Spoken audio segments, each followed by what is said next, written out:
Lentera 28 pasti ke Singkawang. Ben, ini aku lihat ada kayaknya ini figura. Berisinya apa ini? Souvenir Dayak ya? Yo, mandau. Ini sarungnya. Sarung. Ini apa? Sumpit. Anak mandau. Anak mandau. Ini kayak gini berapaan nih, Ben? 1 juta semua. 1 juta lebihan juga ya. Terus baju yang paling mahal di sini berapa? Aku mau beli. Sejarahnya ya? Saya nggak masuk sejarah. 17 juta. 17 juta? Ya. Wah, bentuknya kayak apa ya? Nanti ya, aku ambil gambarnya ya. Aku melihat gambarnya aja. Pokoknya 17 juta. Itu sudah laku belum? Udah laku? Udah laku. Oke, tahun berapa itu terjual? Tahun berapa? Kenapa bisa sampai 17 juta? Apa yang bikin mahal? Satu baju tuh full ukiran semua. Satu baju ukiran semua. Dan itu karya siapa? Bento sendiri yang membuat. Itu dari bahan apa? Kulit kayu sama kayu-kayu lagi sambung-sambung. Tapi tunggu dulu, aku nih agak-agak trauma dengar kulit kayu ya. Gatel nggak sih? Enggak. Itu dilapis nggak dalamnya? Ada kain sih. Cuma kalau kain. Ini kan namanya kulit tarap kan. Memang khusus buat bikin baju punya. Jadi dia nggak bikin gatal. Dia nggak bikin gatal. Oke. Thank you. Lu punya gambarnya nggak sih? Ada. Oke. Assalamualaikum warahmatullahi wabarakatuh. Halo Indonesia, Singkawang, Kalimantan Barat. Ketemu lagi dengan saya Riri. Dan jalan-jalan kali ini saya akan mengajak Anda berkunjung ke sebuah toko yang sudah cukup terkenal di kota Singkawang, yaitu toko Lentera 28. Lentera 28, tepatnya di Jalan Kerjasana. Dan saya sekarang sudah bersama pemiliknya, yaitu Saudara Tan Bento. Keren ya namanya, kayak satu lagu yang pernah ngetop di era-era saya masih SMA. Namaku Bento. Namaku Bento. Oke. Beliau ini seorang yang sudah malang melintang di dunia bisnis, dan akhirnya bisnisnya berkembang sampai saat ini, yaitu menjual perkakas atau alat-alat sembayang untuk masyarakat Tionghoa khususnya, dan juga menjual berbagai pernik-pernik yang bisa dijadikan souvenir saat kita berkunjung ke kota Singkawang dan dibawa pulang untuk oleh-oleh. Oke, saya panggil Bento aja ya, Ben. Enak, lebih akrab gitu dia, Bento. Bento ini memulai sejak kapan menjual perkakas seperti ini ya, peralatan untuk sembayang, atau awalnya bukan usaha seperti ini yang digelutin? Awalnya dari bapak. Dari bapak. Oke, dari bapak. Oh, turun temurun. Ya. Oke. Nah, terus itu kalau kan pertama tuh cuman apa? Barang sembayang ya. Barang sembayang awalnya. Oke. Ujung-ujung kita merambat ke souvenir. Aksesoris Dayak. Oke. Terus selain aksesoris Dayak, apalagi? Mungkin ada yang lain. Oke. Seperti gelang-gelang ini yang dipakai oleh Bento ya. Oke, Ben. Sebenarnya itu toko ini dari Bapak kan ya? Dari Bapak itu tahun berapa bukanya? Kalau tepatnya gitu, tahun berapaan? Masih Bento masih kecil kah? SMP nah salah tuh. SMP sudah mulai dibuka ya? Oke, dibuka dari Bapak. Terus dari adik-beradik Bento ada nggak yang meneruskan juga buka cabang atau apakah? Nggak ada, hanya ini aja ya? Ya, oke Bento. Jadi sejak dari pertama menggeluti bisnis ini, Bento memang sudah meneruskan waris usaha Bapak ya. Oke, ada keinginan untuk membuka cabang atau apakah? Untuk masa-masa pandemi kayak gini ya, kayaknya enggak dulu. Kayak enggak dulu ya. Sejak pandemi terasa nggak sih juga ini tokonya sepi atau apa? Biasanya orang yang ini kan toko dibuka nih, orang datang belanja. Ada nggak sih sebenarnya yang pesannya jauh-jauh dari luar kota, pesen ke Bento, aduh kirim dong ke sini, kirim dong ke sana. Iya. Sering. Kalau untuk aksesoris Dayaknya sendiri bagaimana? Ini kan unik nih, saya lihat nih. Ini terbuat dari apa ya? Ini bulu asli ya? Kalkun tapi. Oh, kalkun, tapi bukan elang ya. Tapi ini kayak gini-gini ini banyak nggak sih yang pesan minta dikirim atau apa? Lumayan sadis. Lumayan sadis, banyak ya. Kemarin juga Bento sempat kirim ke kita satu bentuk masker itu masker itu bener-bener keren, ngeri ya. Saya sempat sama Bapak. wah ini kok keren banget maskernya, kok bentuknya aneh gitu. Itu bikin sendiri. Itu terinspirasi dari mana? Itu sejak COVID ya memang ya. Iseng, tapi bentuknya bagus dan unik gitu loh. Itu untuk pajangan pastinya. Kalau dipakai mah orang di pasar, orang bakalan kabur semua. Ini makhluk dari mana nih? Sedikit-sedikit ke elinan gitu ya. Oke. Bento, dari sebelum masa pandemi ya, itu sebenarnya yang datang ke sini berbelanja, khususnya barang-barang sembahyang ini, yang paling banyak itu dari mana? Maksudnya apakah dari kota Singkawang sendiri atau orang yang datang? Maksudnya wisatawan yang datang itu pengen beli pernak-pernik untuk Imlek, untuk apa? Kan sini kan jual juga ya. Itu banyak dari mana sebenarnya? Kalau perlengkapan sembahyang sih masih Singkawang lah. Masih Singkawang, tapi kalau untuk pernak-perniknya sendiri kayak itu apa, patung-patung dewa, saya lihat ada Kuan Im, dewa-dewa banyak ya.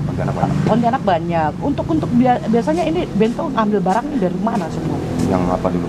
Yang seperti patung ya, saya lihat patung-patung itu expensive, semuanya expensive, mahal ini saya lihat itu ya. Kalau patung kita punya bengkel sendiri. Oh, bengkel sendiri. Membuat sendiri. Makanya orang Pontianak sampai ke sini. Oh, jadi orang Pontianak itu sampai ke sini karena kamu murah. Membuat sendiri. Iya, murah dia. Itu bahan dasarnya apa? Fiberglass. Fiber. Terus untuk lukisannya sendiri mewarnai itu juga Bento sendiri. Itu bukan. Kalau urusan di bengkel udah ada orangnya sendiri. Bukan anak buah lah, kawan. Kawan sendiri yang join. Oke. Terus apalagi yang saya lihat ini ada pedang mandau-mandau. Ini sebenarnya ada nggak barang antik yang jarang didapat di toko-toko lain atau di daerah lain nggak ya, yang ada dijual di sini? Sedikit antik, bukan antik yang sampai unik mungkin. Kalau unik ada, cuma kalau antik nggak ada. Antik nggak ada. Soalnya antik kan udah termasuk barang sakral ya. Sakral. Itu jualnya pun takut juga. Takut ya juga ya nyimpennya ya, karena pasti akan ada hawa-hawa negatifnya mau ya. Mau dipelihara baru bisa barang gitu. Oke. Selama membuka toko peralatan sembahyang begini, ada nggak sih yang sifat-sifatnya kayak apa, sedikit goib gitu ya, datang apa gitu? Karena saya ada cium bau kemenyan wangi ya, dupa-dupa wangi. Ini sebenarnya ada efek nggak sih? Enggak ya? Pribadi aku lah ya. Iya. Cerita-cerita seru nih ceritanya. Aku orangnya agak keras kepala juga. Terus? Kalau dibilang masa bodoh lah pokoknya. Masa bodoh, tapi ada sebenarnya. Pernah ya, karena baunya ini mengundang ya. Iya. Ya paling tidak mungkin dari segi spiritual Bento juga pasti ada cover lah ya. Covernya tentu Tuhan yang Maha Kuasa. Amin. Oke Ben, aku mau nanya lagi. Ini toko ramenya itu orang yang datang berbelanja ke sini itu pas puncaknya itu kapan? Sembahyang kubur. Itu kira-kira lebih kurang plus minus itu pendapatannya berapa? Kalau di masa rame gitu. Plus minusnya di atas berapa? Satu kali musim. Oke, satu kali musim itu berapa itu? Sampai ratusan ya. Alhamdulillah, luar biasa. Ini berarti usaha yang cukup menjanjikan juga ya ke depannya ya. Pastinya. Insya Allah. Oke, Bento, Anda seorang penjual, tapi Anda punya skill juga, saya dengarnya punya bisa melakukan suatu kerajinan tangan. Apa? Saya dengar-dengar yang bikin-bikin ini juga kamu ya, ini sendiri ya. Apa itu dikonsep dulu, apa digambar dulu, apakah langsung? Awal mula kita baru mulai itu yang dulu ya. Perlu konsep. Tapi sudah lama-lama akhirnya jadi hafal. Betul. Bisa sendiri ya, berkreasi sendiri. Dan kemudian untuk baju adat Dayak ada juga dijual di sini nggak? Ada ya? Ada beberapa ya? Oke, saya tunggu. Beberapa baju adat Dayak. Jadi Indonesia Singkawang Kalimantan Barat, ternyata Bento ini juga menjual baju-baju adat Dayak ya. Terutama, silakan. Baju-baju adat Dayak ini kita melihatkan model-model kayak gini ya. Oke, ini terbuat dari apa? Maaf ya Bento, kalau yang aslinya itu kan memang asli gigi ya. Gigi binatang ini, tapi ini semua fiber ya. Fiber dan nyaris mirip ya bentuknya ya. Ini ada kepala monyet, ini juga fiber ya. Jadi jangan ragu juga nih, tidak ada gigi babi. Biasanya kan satu ini kan gigi babi atau apa gitu ya. Keren. Kayak begini bisa dibeli dengan harga berapa, Ben? 2 juta lebih. 2 juta lebih ya. luar biasa. Untuk Anda yang suka mengumpulkan barang-barang unik seperti ini, jadi ini bisa dijadikan souvenir loh. Bisa buat foto, buat Anda yang punya usaha foto ya, foto studio, bisa dijadikan kostum ini untuk foto ya. Oke, Bento, terima kasih. Yo. Oke, selain itu juga saya lihat di sini ada kalung. Wah, ini luar biasa bagusnya. Ini juga pelengkap dari aksesoris itu ya. Jadi kalau yang polos ini tinggal dipasang buat yang aja. suka pakai baju kan. Nah, tinggal pakai gini aja, langsung gini. Ih, serem juga, berat juga ya. Lumayan, bro. Oke. Bukan dia lagi. Oke. Ben, harapan Bento sendiri di masa pandemi ini masih pandemi loh, Ben. Kemudian di saat seperti ini apa sih yang benar-benar Bento harapkan dari usaha Bento ini? Ya kalau untuk masa sekarang kalau bisa stabil aja udah mantap. Udah bisa stabil, tapi selama ini stabil masih ya, masih alhamdulillah masih. Atau mungkin karena memang masyarakat Tionghoa itu walaupun di masa pandemi tetap menjalankan semua rutinitas ritual kepada leluhurnya itu tetap berjalan terus ya. Dia tidak karena mungkin mereka yakin bahwa rezeki itu nggak akan kemana gitu kan. Yang penting mereka melakukan suatu ritual yang merupakan suatu kewajiban buat mereka itu. Dia rutin, cuman untuk masalah rezeki kalau memang dia kurang, diperkecil biaya pembelian ini, itu. Pembeliannya yang pasti dia tetap menerapkan wajib sembahyang kubur ya. Kalau untuk Imleknya sendiri apa perlengkapan yang bisa dibeli di sini, Ben? Lampion, oke. Terus tempelan-tempelan apa? Stiker dinding lah. Stiker dinding ya.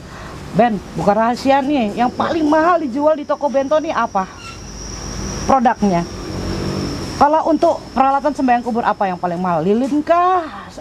Dupa kah? Atau apa? Kalau untuk ini ya sembahyang kubur ya? Kubur nggak ada yang spesial. Nggak ada yang spesial, harga rata-rata?